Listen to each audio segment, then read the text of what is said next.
America is facing a deadly crisis. A silent killer stalks its streets, leaving a trail of devastation in its wake. This is the fentanyl epidemic, a scourge that claims tens of thousands of American lives each year. More potent than heroin, cheaper to produce, and easier to smuggle, fentanyl has become the deadliest drug threat in US history. It doesn't discriminate, affecting communities rich and poor, urban and rural. Shattered families and heartbroken communities are left in its wake.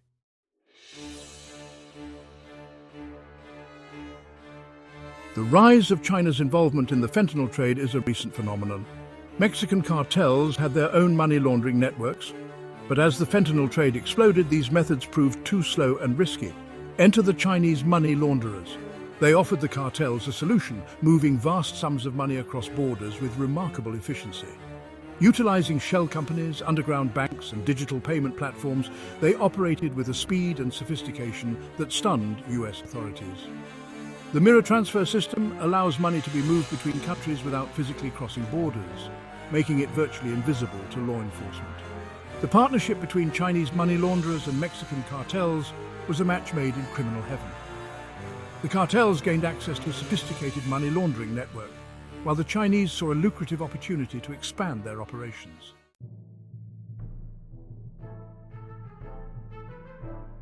As the fentanyl crisis deepened, US law enforcement agencies realized the extent of China's involvement. The DEA noticed a disturbing trend. Chinese nationals frequently appeared in fentanyl trafficking investigations. In 2016, the DEA launched Operation Sleeping Giant to expose and dismantle the Chinese money laundering networks. Raymond Donovan. Leading the charge was Ray Donovan, a veteran DEA agent with decades of experience. Donovan was taken aback by the sophistication and scale of the Chinese operation. Operation Sleeping Giant marked a turning point, requiring new tactics and a deeper understanding of the enemy. The Chinese had become a formidable foe, their money laundering networks a critical lifeline for the cartels.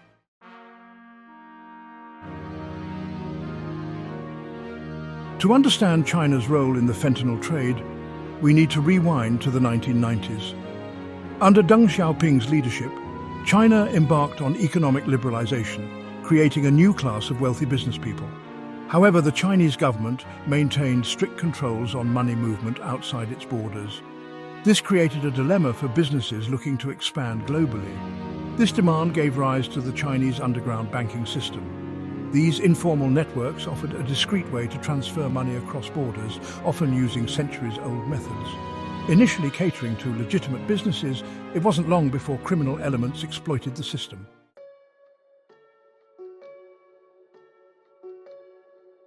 The Chinese underground banking system is a complex network, shrouded in secrecy and built on trust. Unlike traditional banks, underground banks often operate out of nondescript locations, their transactions recorded in coded ledgers. One key feature is its reliance on informal value transfer systems, IVTS, allowing money movement without physical cash crossing borders. Transactions are settled through a web of debits and credits, making it difficult for law enforcement to track. Another method is trade-based money laundering, involving over- or under-invoicing goods to move money across borders. For example, a Chinese company might export goods to the US at an inflated price, receiving a larger payment than the actual value. The underground banking system thrives on its ability to operate beneath the radar, exploiting gaps in international financial regulations. It's a testament to the ingenuity of criminal networks and a challenge for law enforcement agencies.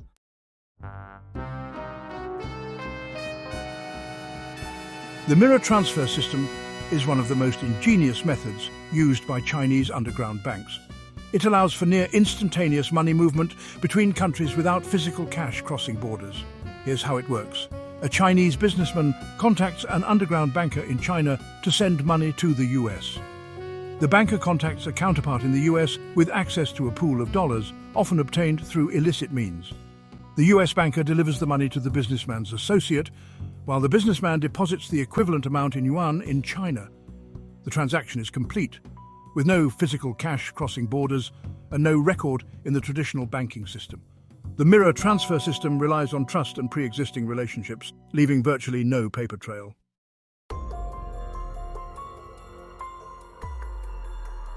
The Chinese underground banking system operated in the shadows, catering to businesses and criminals alike. The rise of the fentanyl trade presented a unique opportunity, entwining these networks with the Mexican drug cartels. As the demand for fentanyl exploded in the US, so did the profits for the cartels. Traditional money laundering methods were too risky and inefficient for the volume of money generated.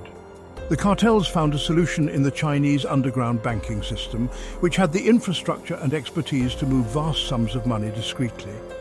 The partnership transformed the fentanyl trade, turning a regional problem into a global criminal enterprise. The Chinese provided the financial grease that allowed the cartels to expand their operations and reap billions in profits.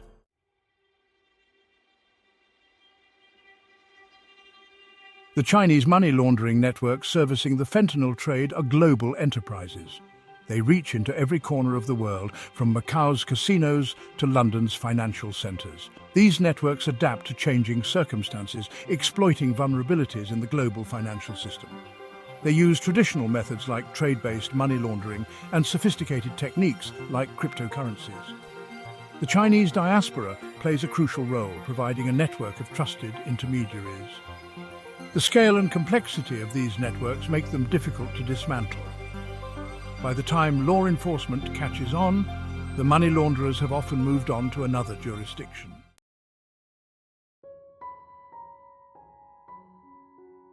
The Chinese government's role in the fentanyl crisis is complex and contentious. While Beijing denies involvement, evidence suggests a degree of complicity. The Chinese Communist Party has a history of using organized crime to advance its interests. The lines between the government, state-owned enterprises, and criminal networks are often blurred.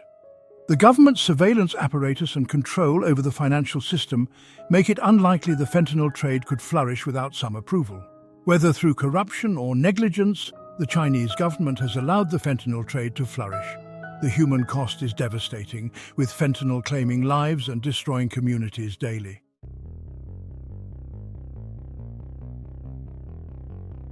The emergence of Chinese money launderers forced US law enforcement to rethink their approach. The old playbook, focused on intercepting drug shipments and targeting cartel leaders, was no longer enough. The Chinese money launderers provided a vital service, enabling the cartels to operate with impunity. By laundering their profits, the Chinese allowed the cartels to reinvest in new drug shipments and smuggling operations. "We were playing checkers and they were playing chess," one DEA agent lamented. The Chinese money launderers use shell companies, front businesses and straw men to obscure the true source and destination of funds. They operated in a world of aliases, offshore accounts, and encrypted communications, making it nearly impossible to identify the individuals behind the transactions.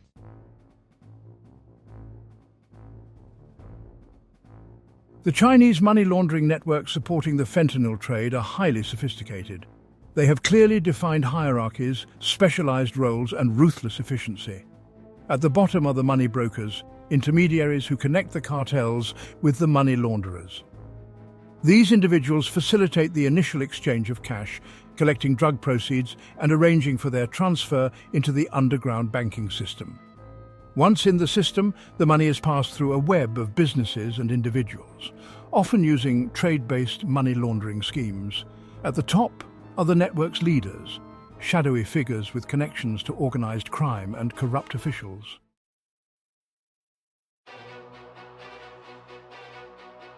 The global nature of Chinese money laundering networks presents a significant challenge for law enforcement. Transactions are spread across multiple jurisdictions, making it difficult to obtain evidence. The money launderers exploit weaknesses in international financial regulations, shifting operations to countries with lax controls. US law enforcement began building international partnerships, sharing intelligence and coordinating investigations. They targeted financial institutions that facilitated money laundering, imposing fines and penalties on banks with inadequate controls. The fight against Chinese money laundering networks became a global game of cat and mouse. Law enforcement must stay ahead of the criminals, anticipating their next move and disrupting their operations before they can do more damage. Operation Sleeping Giant yielded significant breakthroughs in understanding Chinese money laundering networks. The takedown of Xixi Li highlighted the challenges facing law enforcement. Lee established a casino in Central America as a front for laundering drug money. His network blended traditional and modern techniques. He exploited digital payment platforms, moving funds through shell companies and offshore accounts. The DEA built a case exposing the vast scale of his money laundering empire. Lee's arrest and guilty plea sent shockwaves through the criminal underworld.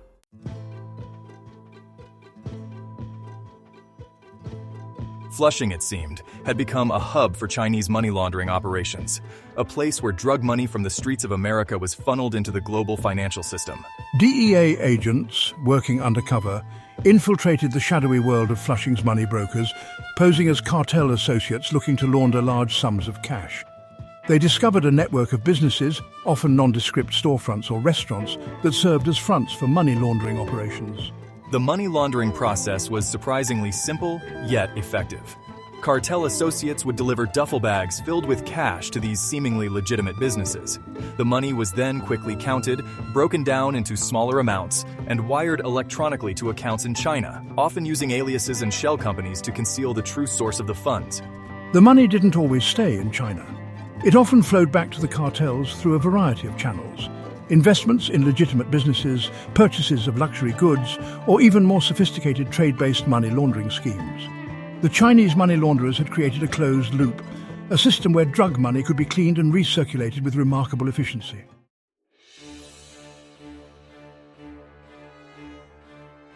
Section 3. The language barrier, a critical weakness in the fight. As the DEA delved deeper into the world of Chinese money laundering, they encountered a significant obstacle: a language barrier that hampered their ability to gather intelligence, translate intercepted communications, and build cases against the networks they were trying to dismantle. The DEA, like many US law enforcement agencies, had a critical shortage of agents and analysts fluent in Mandarin Chinese. This shortage made it difficult to recruit informants, understand the nuances of Chinese culture and business practices, and keep pace with the constantly evolving tactics of the money launderers. The few Mandarin-speaking agents and analysts within the DEA were stretched thin, overwhelmed by the sheer volume of cases and the complexity of the investigations. Efforts to recruit more Mandarin speakers faced bureaucratic hurdles, security clearance delays, and a reluctance within the intelligence community to hire individuals with extensive ties to China, fearing potential for espionage or divided loyalties. The language barrier created a blind spot for US law enforcement, allowing Chinese money laundering networks to operate with a degree of impunity. It was a critical weakness in the fight against the fentanyl trade, one that the Chinese money launderers were quick to exploit.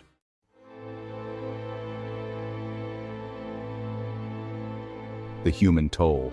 The true cost of the fentanyl crisis was felt in homes and communities devastated by addiction and loss. Overdose deaths skyrocketed, emergency rooms overwhelmed, and a generation lost to a synthetic opioid. Behind the numbers were faces, each representing a life tragically cut short, a family shattered, young lives full of promise extinguished by a single pill. Law enforcement officers witnessed the devastation firsthand. Sheriff Mike Chapman spoke about the unprecedented scale of the crisis. We're losing more people in a year to drug overdoses than soldiers in Vietnam over 10 years. The fentanyl crisis ravaged communities across America, sparing no demographic. The human toll was immeasurable, a stark reminder of real lives lost.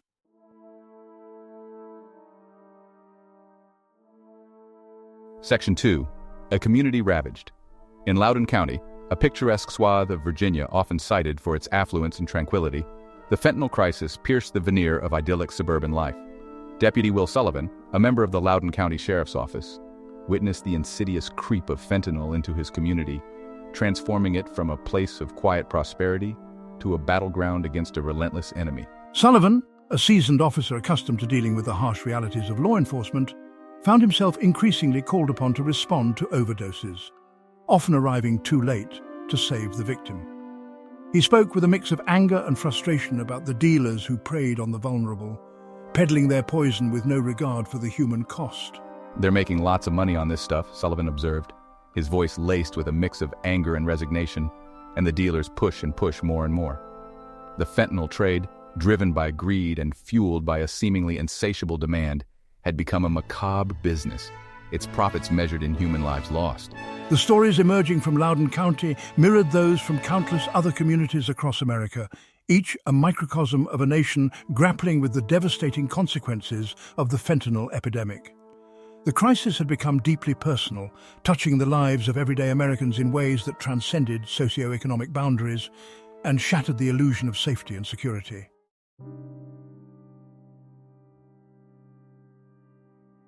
The fentanyl crisis, fueled by Chinese money laundering and Mexican cartel ruthlessness, presents a clear and present danger to the United States. It's a complex issue, demanding a multifaceted response beyond traditional drug war tactics. This is a national security threat requiring a coordinated response from all levels of government and society. Strengthening financial regulations and fostering international cooperation are crucial steps. Targeting financial institutions that turn a blind eye to suspicious transactions is paramount. Holding the Chinese government accountable for its role in the fentanyl trade is essential. The fight against fentanyl is a fight for the soul of America. The time for action is now.